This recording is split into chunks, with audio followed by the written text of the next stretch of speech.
Hello, everybody.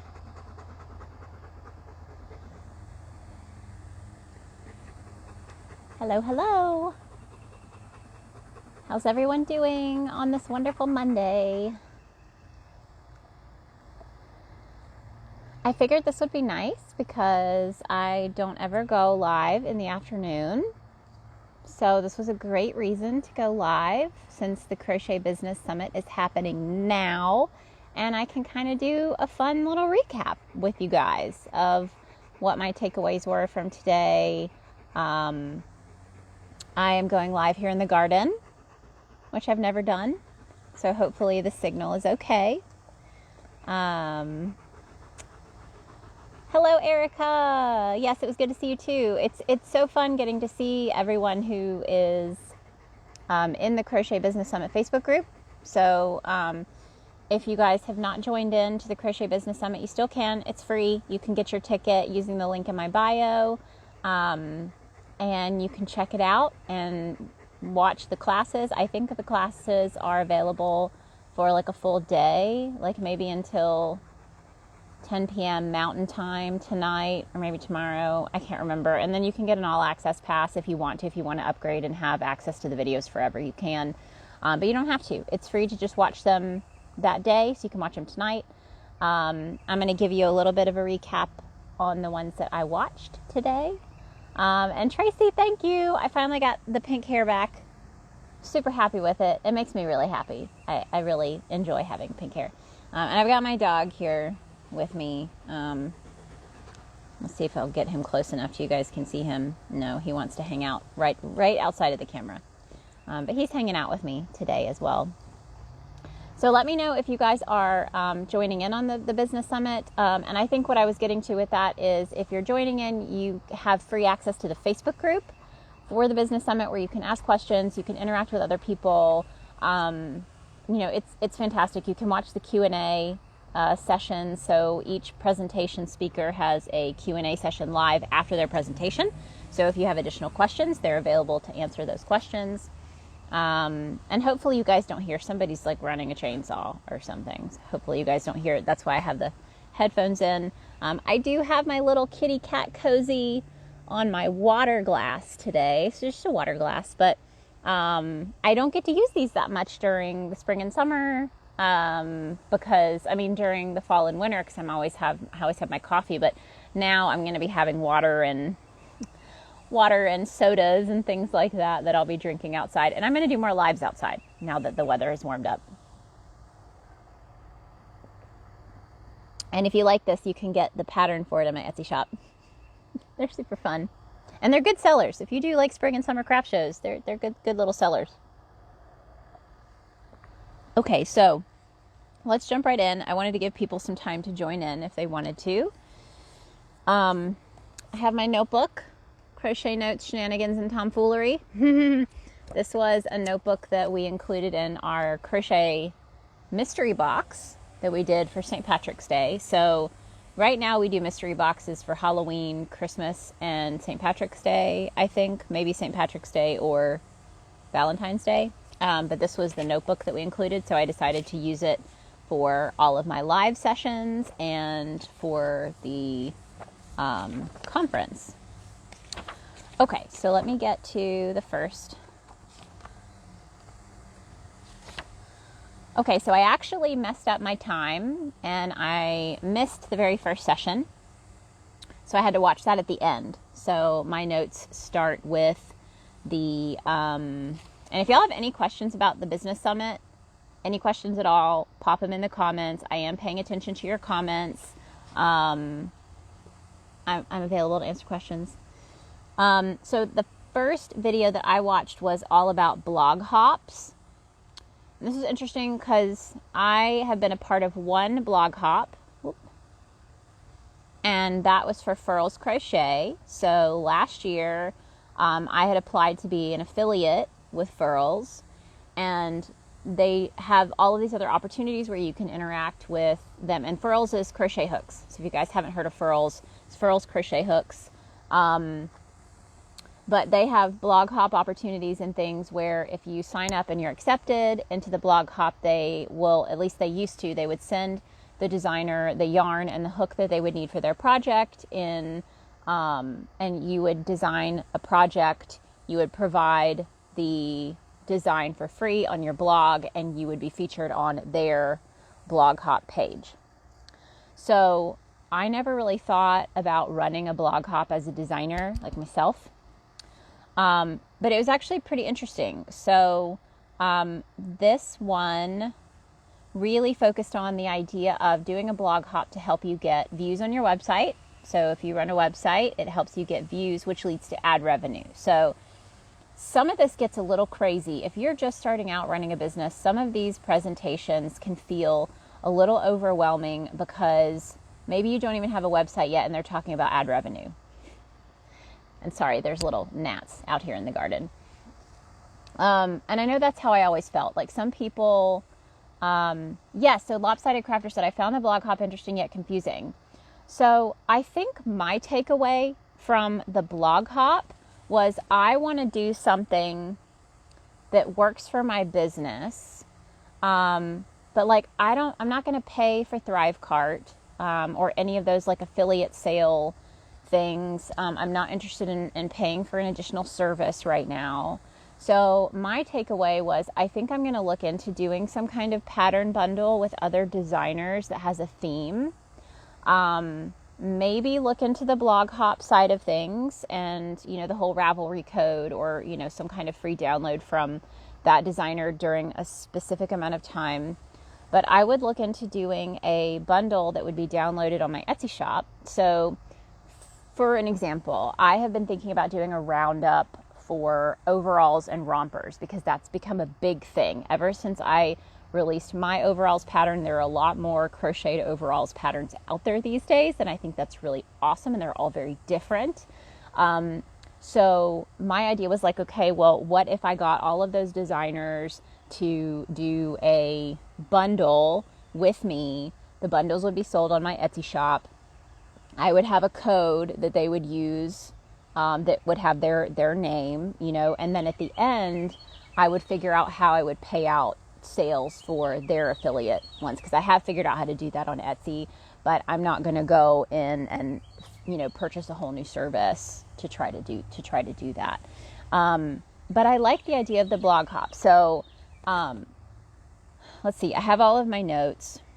So the way that the blog hops work, according to this presenter, and I did not write their name down. So Lopsided Crafter, will you remind me who the presenter was so I can give her a shout out, because I think all of these presenters are on Instagram, so you guys can go check them out. But I forgot to write their name down. So how the blog hop works, and let me know if you guys have ever participated in a blog hop. If you're on here and you participated in one. Like I said, I've only ever been a designer in one, and that was for furls. So the premise, if you have a blog, so first you have to have a blog. Yes, Claire of Eclair Makery. Thank you. Yes, she is fantastic. Claire Goodall. Yes, thank you guys. Yes, so go check her out for sure. She's here on Instagram at Claire Makery. So the whole premise is, first you have to have a blog. Now, you can have a free blog to do this. You could have a free WordPress.com or WordPress.com blog, which is what I had, or .org. One of them's free. I had an old blog that I had for like 7 years, and it was a free blog. I could have done a blog hop on there if I had thought of it at that time. It wasn't actually until the Business Summit last year that I decided to go ahead and buy a domain and have a real big girl website that wasn't a free blog. So now I have a paid version of a website. It's easier to add your, it's easier to monetize a purchased website with your own domain name. And so that's what I have now. And so you have to have that first. First things first, you have to have a blog somewhere. It could be a free blog, it could be a paid blog, whatever. You have to have a blog so that you have somewhere to post about it. And for Claire, she has anywhere from 25 to 30 people involved. I do think that's a little much for someone who's just starting out. I think that's a lot to handle. And so I think it would be smart to try it out doing a smaller amount of designers. And if you don't have a lot of designer friends, it can be intimidating to reach out to that many people. And then all of it's on you. You're doing all the organization, you're doing all the planning. So I would start out with just a few people. Like if it were me, if I were going to do a blog hop, I would start out with maybe like 6 to 10 designers, maybe. I think that would feel a little bit more manageable for me. And my dog is back. And so you would need to reach out to them. You would have to have them agree to submit one of their patterns, the PDF version of the pattern, to you.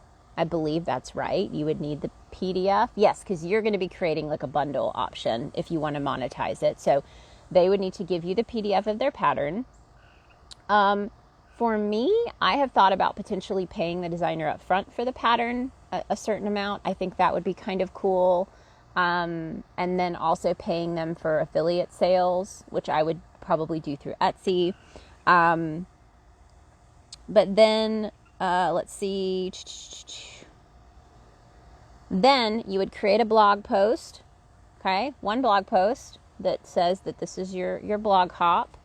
And then each day of that blog hop, because usually it's 1 day per pattern, is what I believe. This is what I got from the presentation. So the first day, I may be releasing maybe my own pair of overalls as the pattern. And I could either provide that as a download directly from that blog post, so people could click on it and download it. Or if I sell patterns on Ravelry, I could create a code that allowed them to download a pattern for free from Ravelry. So those are two options. And I believe that's what I got from her, because I had to ask some questions at the live session afterwards about Ravelry codes, because if you create a Ravelry code for someone else's website, they would have to make sure that code worked on their Ravelry store, the other designer. So if I, let's say the next day it was for someone else's crochet overalls pattern, I would update that same blog post and say, here's today's pattern. And I would link to their website, to their blog, where they would have a link out to their pattern. So it is, she equated it to like a scavenger hunt, which I thought it made sense, because they start at my blog. And then day 2, if it's someone else's pattern, I would have a link on that same blog post on my blog that would link out to their blog. And on their blog, they would have a link out to either Ravelry, where the code that I provide would have to work for them to download, or their blog just has a way to download it directly from the website. They might have just a PDF download directly on the blog. So that's what I got from that. So you would just have to get some designers that wanted to play ball, and you would have to figure out how you would compensate them. There are options like Thrivecart, which you're going to hear a lot about at the Business Summit. That's actually what Pam uses for the Business Summit and other things. It's like a $500 lifetime fee. Everyone who uses it says it's worth it. Not something I'm interested in doing right now. And I'm sure it is. If you get to a point, I think all of us get to a point where we outgrow things. We'll have things that work for us. We outgrow it. Then you pay for software, technology, things to kind of up your game and make your life easier. So I do see how that could potentially be something I would look into in the future. Not something I would want to start out with. I would probably just kind of finagle it and figure out what works for me right now. And then the whole reason that you gather the PDFs from these other designers is because you want to be able to create a bundle of the patterns to where if people don't want to wait to get the patterns each day of the release for free, because that's the point. They should be able to get each day they get a new pattern for free. If they want to get them all at once, ahead of time, they can purchase the bundle of patterns together all at once for a very discounted fee. I think anytime I've seen pattern bundles, it's like anywhere from 75 to 90% off of the MSRP of the pattern. And so I think that's interesting. And like I said, I feel like I would want to find a way to maybe purchase the pattern rights from the designer for the blog hop, whether that's through their Etsy shop or their Ravelry shop or some kind of custom listing where I'm actually paying them up front for this pattern, because if the blog hop fails, at least they get a little bit of money, for providing their pattern. But then also creating this bundle of patterns as like an ebook, which means I would take all of the PDFs and I would either turn it into one big PDF that people could download, or maybe do some kind of Google Drive download. But creating that people can purchase. And then this is the way that I do Etsy affiliate codes, and it's not super easy to do Etsy affiliate codes. It is possible, but you have to be willing to allow the affiliate code to give a discount. So you'd have to create a discount code in your shop for that person. So let's say I have a designer in this possible blog hop. I would create a code that would give anyone who uses that code 10% off, but it makes it trackable. So when I go into Etsy, I see if someone used that code. So then I could say, okay, this person sold this many, because I can see how many people use that discount code. And then I can use that information to give them money at the end of the blog hop to say, like, okay, you get 10% off, or you get 10% of every sale where people used your code. If that makes sense. I hope that makes sense. It's something that I've been playing around with affiliate marketing for my own patterns. I have a few wonderful pink sheep design affiliates who have 10% off promo codes for my patterns. So if you know who those people are, you can use their codes to get 10% off of my crochet patterns, and then they get 10% of those sales as credits. So that's been really fun. It's something that I was playing around with. I didn't have to buy any type of affiliate marketing software. I'm just doing it all on my own. But it's been a really cool way to grow my business, provide a little bit more giving back, to people who are promoting my stuff. Let's see.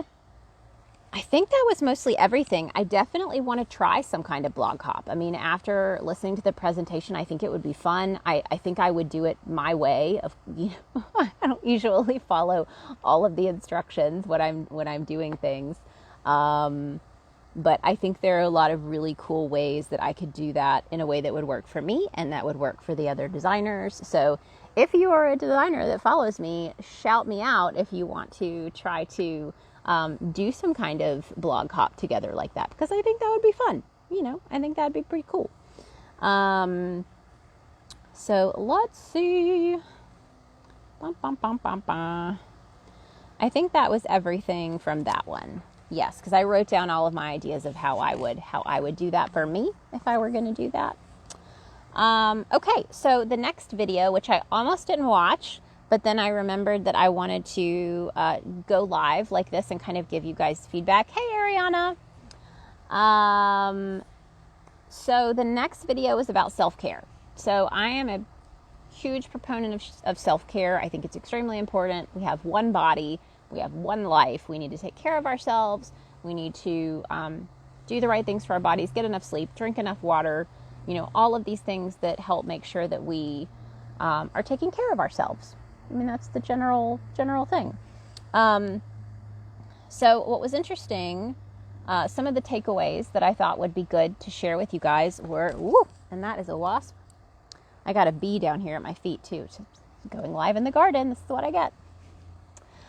Okay, so self-care is not the same as self-indulgence. So that was a big one that I thought was interesting. And there's kind of, when she goes through her presentation, there is a comparison chart of self-care versus, this bee is about to get stepped on if he can't figure his life out, because you're not going to crawl on me. Sorry, bud. These carpenter bees that are eating our porch.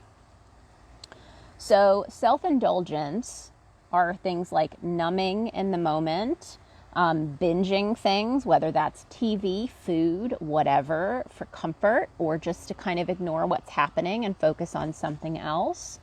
Ignoring your emotions, going to fast food, alcohol, this mentality of treat yourself, which isn't always a bad thing, but that is not self-care. That is self-indulgence. And she is very quick to say that self-indulgence is not a bad thing in moderation. Like everything else, there are times where we want to treat ourselves, where we want to do things that may not necessarily be good for us, but they make us feel good. I like chocolate cake every now and then. Yeah, in some cases, crochet. Crocheting to avoid our problems is not self-care, guys. Not self-care. She really goes into saying that self-care is sometimes the hard decisions. It's the things that we need to do to make sure that we're actually taking care of ourselves. And in some cases, that is things like scheduling time for journaling, for prayer, for meditation, going to counseling if you need that. Eating nourishing food, drinking your water, getting enough sleep, all of those things are self-care. So I thought that was really interesting. She had a great take on this. And like I said, these presentations are still available. So if you want to watch these, you can get the free ticket in my bio right now and get access to all of these presentations. And you can watch them until later on tonight. So if there's some of these that sound interesting to you. So some of the other takeaways from her were, don't run from your problems or emotions. Especially when it comes to self-care, you really need to make sure that you're able to find a way to face those emotions and face those issues and do the hard work to take care of yourself and take care of your life. Long-term wellness versus consumer self-care. So taking a bubble bath in some cases might be self-care, but not if you're doing it to avoid your problems, if that makes sense. That's more of the consumerism side of self-care. Stop trying to fix yourself and actually take care of yourself. That was pretty powerful, and it's very true. And these were some interesting things too. She shared that, and these were some published research articles that I thought were really great, where they said that stress and lack of sleep increases your chances of heart attack and stroke, and it decreases your life expectancy. So taking care of the stress monster and making sure that you're getting enough sleep and making sure that you're eating right, it's more important than just feeling good in the moment. It's good for longevity of your life and mental health and all of that. She talked about the Calm app. She actually used it during her presentation, so that was really, really cool. Check that out if you need something to kind of help you take breaks during the day. There's a free version, and it has, guided meditation, it has breathing exercises, so it's super helpful if you're on your phone a lot, and it'll give you the opportunity to use some of those tools. So check out the Calm app. Another research study said that leaders and CEOs who score higher on wellness profiles, so I'm not really sure, I think that in her presentation there was a link out to actually take the wellness quiz profile that was used in the study, but leaders and CEOs who scored higher on the wellness profiles made more money and were more productive. And people who work 30 to 40 hours a week are more productive than those who work 40 to 60 hours a week, was another study that came out. So all of that was from the self-care. That was the third session from today. And again, I forgot to write down everyone's names for these sessions. So if anyone is on here and is going through these classes, shout their name out for me. I think that her Instagram was like Nourish something. But if you have that information, pop that in the comments for me. Okay, so number 4, and if nobody pops it in the comments, you guys can totally just, again, use the link in my bio and sign up for free, because then you can see all of them and get their names and their info and their presentations and all of that fun stuff. So number 4 was about a community crochet along, which is a very interesting concept that I don't know if I will hop on the bandwagon for this one, but it was really cool. It's something to kind of put in my back pocket and save for later as an idea of like, this could work for me in the future. The idea of a community crochet along is that different designers collaborate on one single pattern and release sections of the pattern at a time for the community to crochet the project along with them.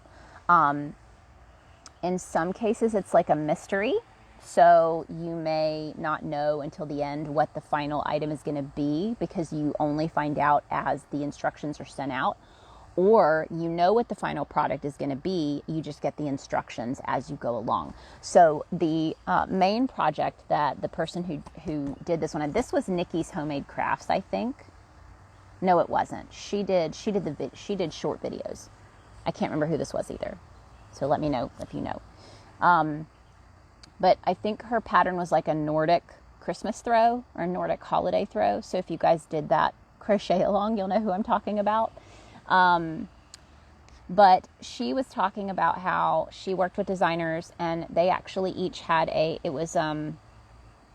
think it was also a corner to corner blanket, but each of them did a square of the blanket. So each designer designed one square of this entire blanket. I'm pretty sure they knew what they were making at the beginning, but the instructions were released piece by piece on her blog. So I think it was one blog, just like a blog hop where you have one blog post and then each day or week or however long in between you would release the next set of instructions. I can't remember for this one. Maybe the instructions were released on each designer's blog. I'm not sure. I did not write that down. But that's the whole idea. So the whole premise is that multiple designers work together to create one pattern that is released over time, and it's a community crochet along. So, you can join in as part of the community and create this piece designed by multiple designers. So it's pretty cool. And they also did the same as the blog hop, where if you didn't want to wait to get the free instructions as they were released, you could purchase like an ebook PDF ahead of time for money instead of for free, for money. You could purchase it ahead of time and have all of the instructions at once. And this person also used the Thrive Cart thing to do affiliate marketing so that, the designers that sold the most items would get the affiliate sale money from their sales. So I thought it was really interesting. And she did say, you could do, it doesn't have to just be like granny squares for a blanket or corner to corner squares for a blanket. It could be different rows for like a shawl. So maybe you start a shawl out and each row is different because each designer uses a different stitch or a different combination of stitches. So it creates really cool texture.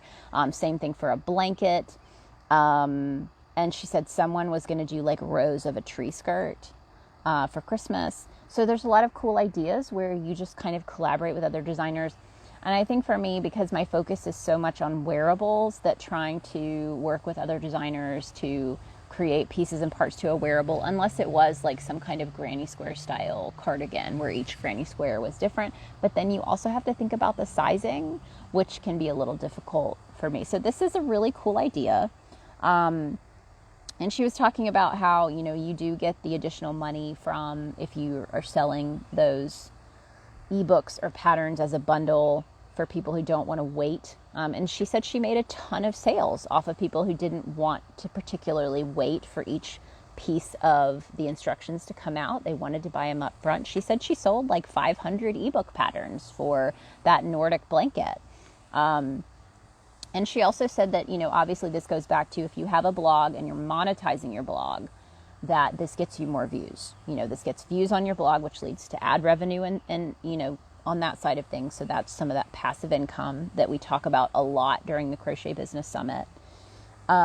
She also mentioned, which is something that is very important to me, and that's building your community and building your network.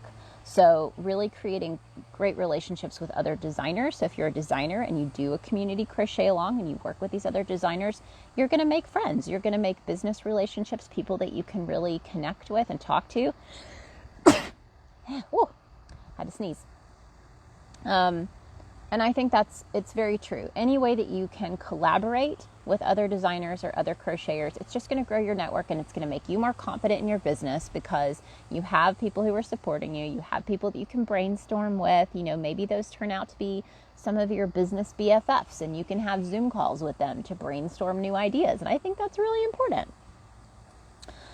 This also helps to grow your audience. So anytime you collaborate with another designer or another crocheter on a project, you share audiences. So you guys might have completely different people following you, and one designer might have followers that didn't even know you existed, whether that's because the Instagram algorithm never fed you their info or they just had not heard of you. Then you may end up getting new followers because you're collaborating with someone who has a different audience. So I think it's important to do that if you're trying to grow your business and grow your following. What else?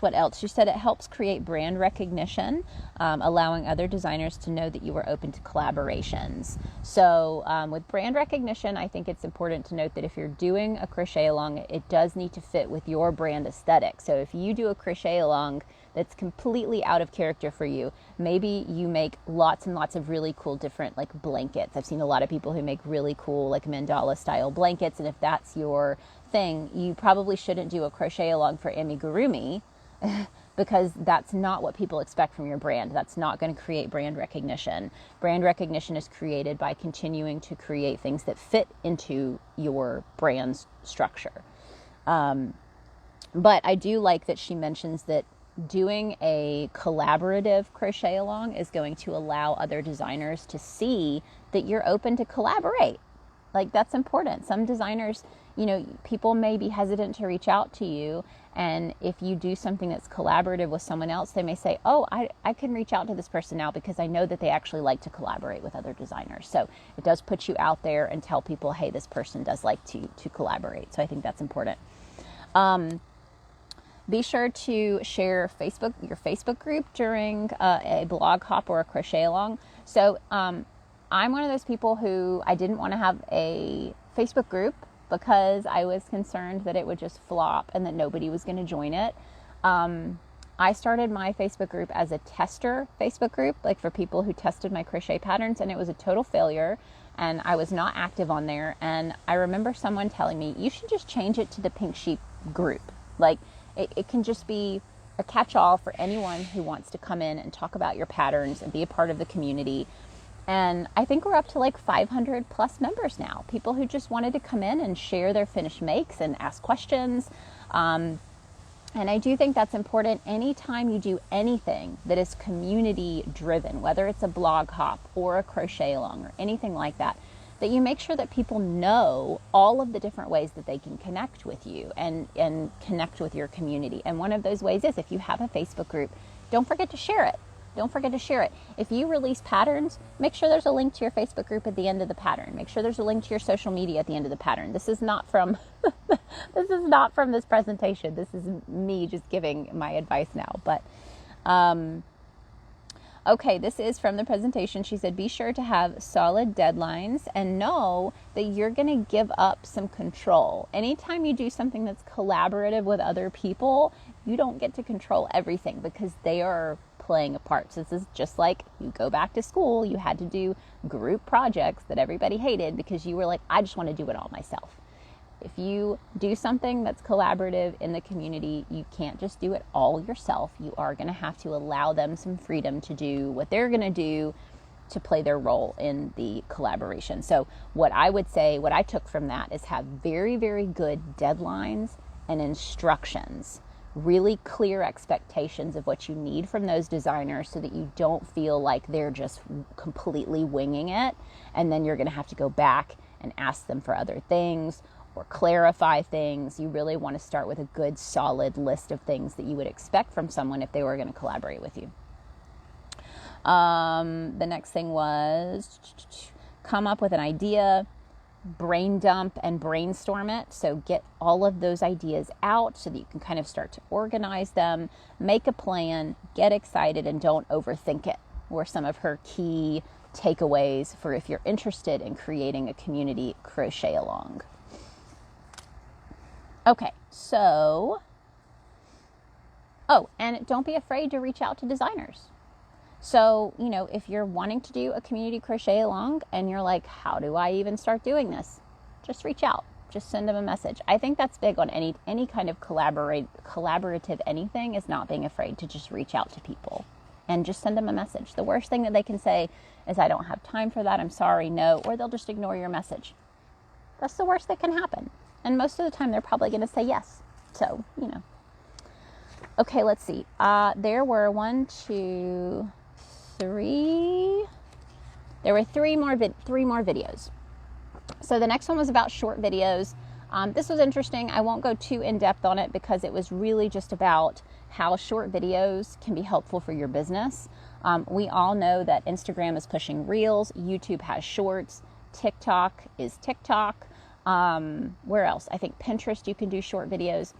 But some of the main takeaways that I did like from this presentation were the fact that don't be afraid to just record things on your phone and edit them on your phone. So having the native software that you use in your phone to edit, or using apps on your phone just to save time, so you're not having to upload your videos to Google Drive or upload them to your computer so that you can do all the editing there and then save them back to your phone. You don't have to do all of that. Don't worry, if you're just starting out, record stuff on your phone, edit it on your phone, have it ready and saved. Create for me, I create a little separate gallery of just the videos that I want to use for things like Reels on my phone, so it's all saved. And don't be afraid to just record in the moment. This is important for me because it's rare that there aren't things happening, like, the dogs will be barking, my husband will be playing video games, or something is going to be going on in the house where if I'm filming a video, it's probably going to have some stuff happening in the background. But most of the reels and things, you put music to it. So it doesn't matter what's happening in the background. You're going to remove that audio and you're going to go over it with music or a voiceover or something like that. So, it makes it, once you kind of think, okay, I don't have to be so specific about when I make my videos, you can make them anytime you want because you're just going to, go back over them with music. So I think that was important that she brought that up. Let's see.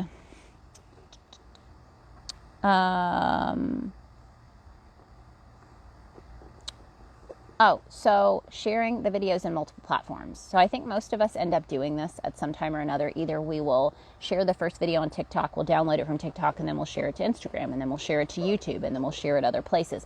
I do think that's super important. If you spend the time making a video, use it as much as you can. Make it worth the time and effort that you put in to make and edit your video.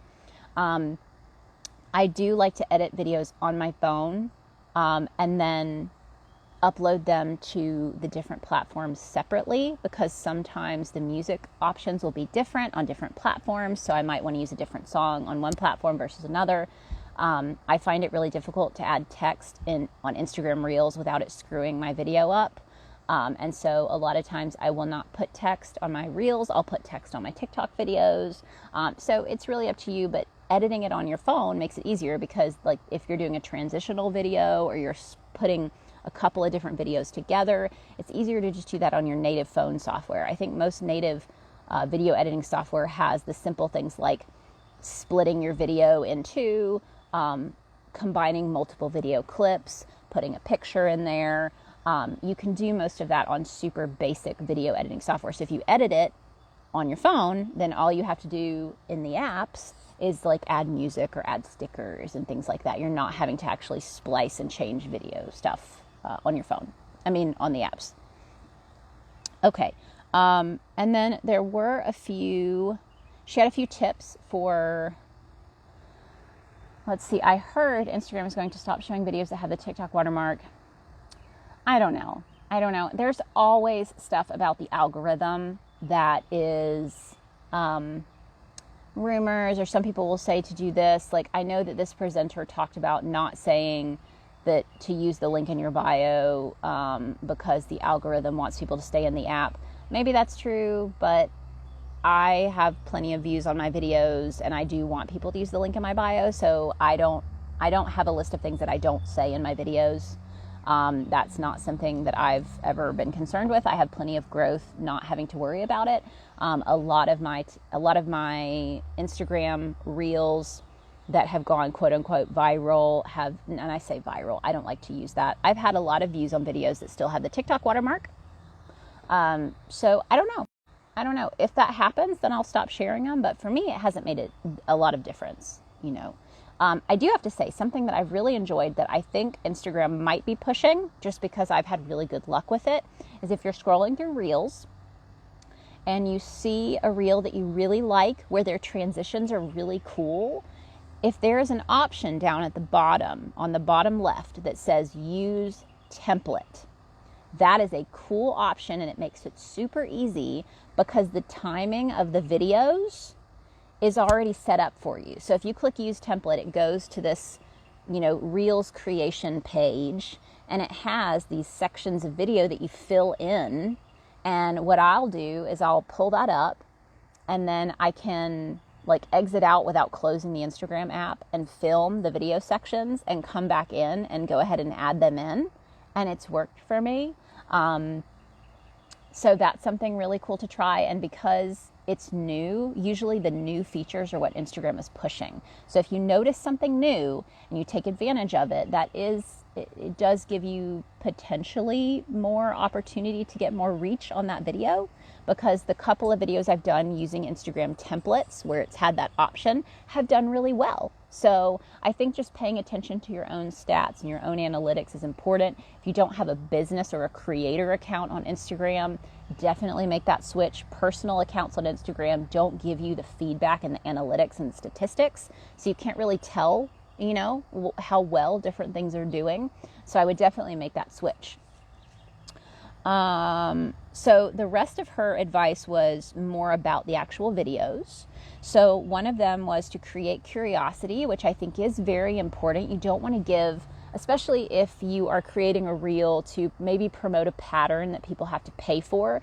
You're not going to give away an entire pattern in a video. You might show pieces and parts of you creating the item and then maybe the finished item. And then people can go out and purchase that. Or if it's a pattern for something small, you could maybe show sections of it and say, if you want the full pattern or the full tutorial, you can go to my YouTube channel or you can go to my blog. Another thing you can do is ask a question. And this is a big thing for me. This has always been a huge part of my growth on Instagram. And that is asking questions. And that's asking questions in the very first part of either a video or your text. Now, keep in mind, reels, you get a shorter amount of text that people can actually see on the reel. So if you're asking a question, make sure you cut the question as short as possible. So if people can see that bottom text, they can see it and they're more likely to actually comment on the reel and answer the question, or have the question at the very beginning of your video. So if you want text on your video, or if you're actually talking, sometimes I do reels where I'm just talking, ask the question early. And if you're not asking a question, mention a common problem that everybody's dealing with. It's relatable. And she did mention something that was interesting, this whole idea of going viral, that there's not really a good definition of it. Her definition in the presentation was, if you want to kind of gauge viralness of your videos, look for videos that you have put out there that have 10 times your normal statistics. So if you have a video that has, if your videos usually get 1,000 views, you would want to look for videos that got 10,000 views or more, if that's helpful. So I thought that was cool because there are a lot of people who want to know like what exactly, there's a gnat in my face. They want to know what it really means to have a viral video, and I thought that was a good advice answer. Okay, I'm going to have to get through the rest of these pretty quick. Let's see. The next one was about time saving. So time saving strategies for making more money and not working as hard, not having to work as hard. The 6 strategies in the video were creating passive income, using what you already have, commissioned work, delegating work, organization, and multiple streams of income. Those were the 6 things that she talked about. Passive income means things like ad revenue, monetizing things, monetizing your website, monetizing your blog, monetizing YouTube. If you have the opportunity, monetizing social media channels, which usually means having enough followers to get invited to monetize your social media. Having affiliate income, signing up for affiliate programs. All of those are passive income, and it's things that you don't have to work as hard on. Another thing is digital products. So things like patterns, because you have to work pretty hard on them in the beginning, but then they're out there forever. So you don't have to work as hard to continue making money off of them. So I think that's an important side of that too. So passive income. And then using what you already have. I love using what you already have. I think it's extremely important. And one of the main takeaways that I had was, for instance, if you have a lot of YouTube videos, you can turn YouTube videos into blog posts. So if you have a blog and you don't know what to blog about, but you have really cool YouTube videos or Instagram live videos that you can download and post to YouTube, that's another one. So if I do an Instagram live, usually I download the Instagram live, upload it to YouTube, and then it's in a whole nother place for a whole nother group of people to find it. And then like this video right now, I could turn this into a blog post. So then I have an Instagram video, a YouTube video, and a blog post, all because I did this live video. So that's how you use what you've already created. You maximize the time and effort that you put into creating pieces of content, and you place them in multiple places. Taking older patterns and turning them into a bundle. These are just ways to use things you already have. Do a design sample sale. So if you're a designer, then you could sell some of your old samples. You could do a yarn destash. So if you are hoarding yarn, as most of us are, you could sell some of your old yarn. If you're at a point where you just need to make some quick money with what you already have, you could sell some of your yarn stash. You could submit an older pattern to a crochet magazine. there's usually not a requirement for when the pattern was published. So you could go back to some of your old patterns and submit them to crochet magazines like Happily Hooked magazine. What was the other one? Do a sale on in-stock items. So that's a big one. If you create finished items, you could do a sale in your shop for items that you have in stock. So you're not having to create new items. You can just have a sale on the things that you already have. Commissioned work is all about getting hired by other people to do a job or service. And the main things that she mentioned were sample crocheting. So sometimes other companies or designers will hire crocheters to design patterns for them, which to me is a lot of work. I've done it once, didn't really enjoy it, but for some people it may be exactly what they need because there's a structure to it. You have deadlines, you know exactly what you need to be making and what yarn you're using, so you may want to try that. Testing. So testing most of the time for small designers is something that you do without compensation, but there are larger companies who may hire for you to actually test their patterns and pay you for that. Another big one is tech editing. So tech editing, you can get paid to edit, improve, and grade patterns. So if you're really good with math and numbers and proofreading and all of that, tech editing might be something that you might want to just look into and see if it's worth your time and effort to do. Let's see. Delegating work. So if you're at a point where you just can't handle all of the things you're doing for your business, then it is time to look into potentially hiring someone or getting an intern to help you with your business. That could be to manage social media, make templates, write blog posts for you, crochet samples of your patterns, write newsletters, write emails, be guest bloggers or designers, all of those things. So delegating tasks. I am not at that point. I don't like to delegate work. Maybe one day. We'll see. But that was part of that presentation. Okay, I think there's 2 more points. So just getting organized, using a planner that you love or using an app like Trello or Asana will help you. Having a schedule really helps you be more productive. So it's important if you're trying to grow your business to stay organized and stay productive. Have goals and stick to them, and don't have too many goals. So make sure that if you have big goals, to focus on one goal at a time. Stay focused on that instead of trying to spread yourself too thin and not getting anything done. So that was important. I liked that. Make sure that you're tracking your income, expenses, and statistics. So I'm big on like your finances. If you're running a business, you should know what your income and expenses and all of that is. You should have a spreadsheet. You should have something that tracks all of that so that you know month to month how your business is doing. But I thought it was interesting that she also said make sure that month to month you're writing down the statistics. So like what were your Instagram views for the month? What's your following for that at the end of the month? What were the watch hours on your YouTube channel? What were the page views on your blog? So go through and look and see how the health of each of your parts of your business is doing, so you can see if there are areas of your business that maybe you need to focus more on or focus less on. I thought that was important. Okay, final presentation that I watched was actually the first presentation of the day, but I had to watch it last because I tuned in late. But it was all about confidence. And I think for me, it was more about making sure how to figure out how to make other people take your business seriously and how you should take your business seriously. That was really more of what it was about, but confidence in your business and you as a business owner. And the first main point was we have to take our business seriously if we expect others to do the same. So you can't belittle your business and expect other people not to belittle your business. So you have to make sure that you are taking your business seriously. And there are 4 ways that she said you can do this. The first one is to make sure that your business is legitimate, and that's the legality of it. So figure out if you're going to be a sole proprietor, if you want to do an LLC. Does your state require things for you to run a business?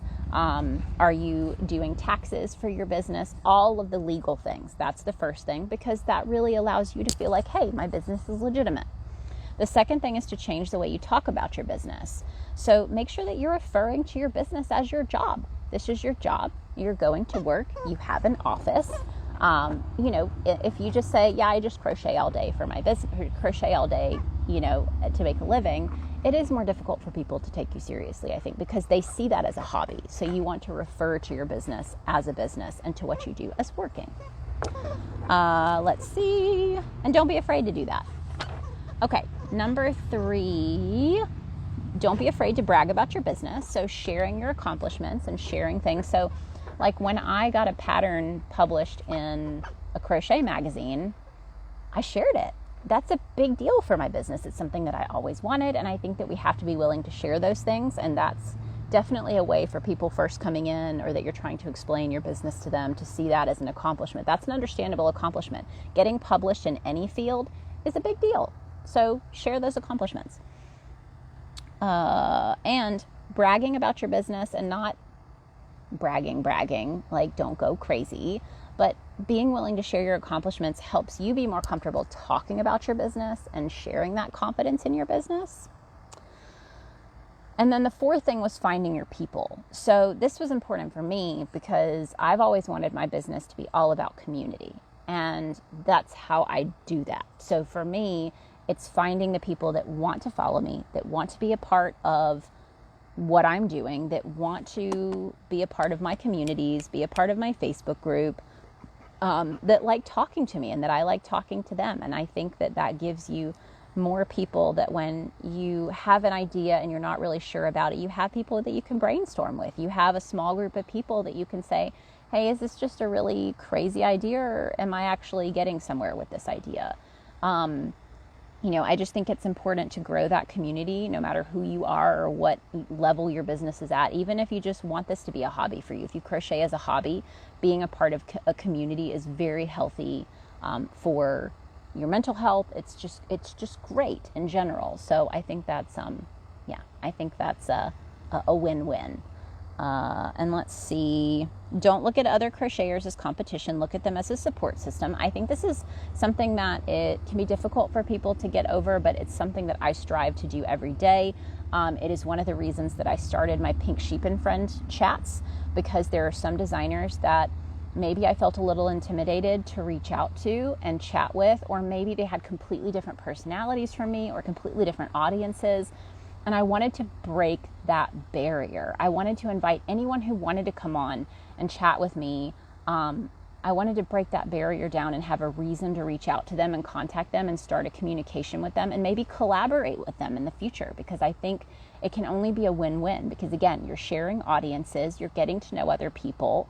Other people are getting to discover you and discover them. So I think that kind of collaboration can be extremely helpful, and it allows you to, it's a lot easier to not see them as competition once you are having a real conversation with them and brainstorming with them and chatting with them about things. So try it, reach out. Let's see, make business friends that understand what you're going through so you can brainstorm, share ideas and struggles. And that's what I was saying with having even a smaller community of people that I can kind of brainstorm with and put my ideas out there and not feel like I'm going to be judged or that there's going to be a lot of negativity, but that they'll be honest because they do understand where I'm coming from because they're a part of the same communities. And then I remember somebody asked advice on reaching out and making friends in the crochet community. That was on one of the live Q&As in the Facebook group after the presentation. And I think the biggest advice for me that I continue to give to people, because people always ask me that, like, how do you reach out? How do you reach out to brands? How do you reach out to designers? How do you reach out to crocheters? Just reach out. Just reach out. Don't be afraid. Send them a message. Ask them whatever it is you want to ask them. Most of the time, you are going to be surprised by the fact that people want to be contacted. People want to be included. They want to help. They want to support other people. It's not going to be 100% of the time. But I know for me, it's been 95 to 99% of the time that people surprise me, even if I think like there's no way this person's going to get back to me or want to collaborate with me, and they do. So I think that's my biggest takeaway from that is, I feel like I was on the right track with that, of seeing people as a community, seeing others as supporters and part of the community versus always comparing myself and seeing people as competition. Find a way to collaborate. If you're really struggling with someone and feeling like they're your competition, see if there's a way you can collaborate with them, because it really breaks the ice, especially if it's someone that you've never even really talked to and you just see them as competition because they're here on Instagram. So I think that's really helpful. Well, that is it for today. I am super excited about tomorrow's presentations. My presentation is on Wednesday. But I'm going to try to do this every day today and just check in with you guys. So if you want to check these presentations out, if you want to be a part of the summit, it's 5 days. Today was only the first day. So you can use the link in my bio and you can get your free pass. It's a free pass. You can join the Facebook group for free and start connecting with some other people who crochet and are running their own small businesses doing this, or even if you're just doing it as a hobby and you want to make a little bit more money than you're making now. Maybe it's for a vacation fund or whatever. You can make some cool connections. And you can pick and choose your presentations. You don't have to go to all of them. But I will do a recap tomorrow. I'm super excited. I'll make sure that I don't miss anything tomorrow. I'm going to get up a little earlier and actually start watching the videos a little earlier. Blue Wave Crochet, day 1 was awesome. Can't wait for tomorrow. Me too. So if you want to check back in with me tomorrow after the presentations are over, it'll probably be around the same time, maybe 5 o'clock or so Central Time. And we'll have a little chat and bring your takeaways. I'd love to know what you guys are learning at the Crochet Business Summit and what some of your biggest takeaways are and action steps that you're going to take.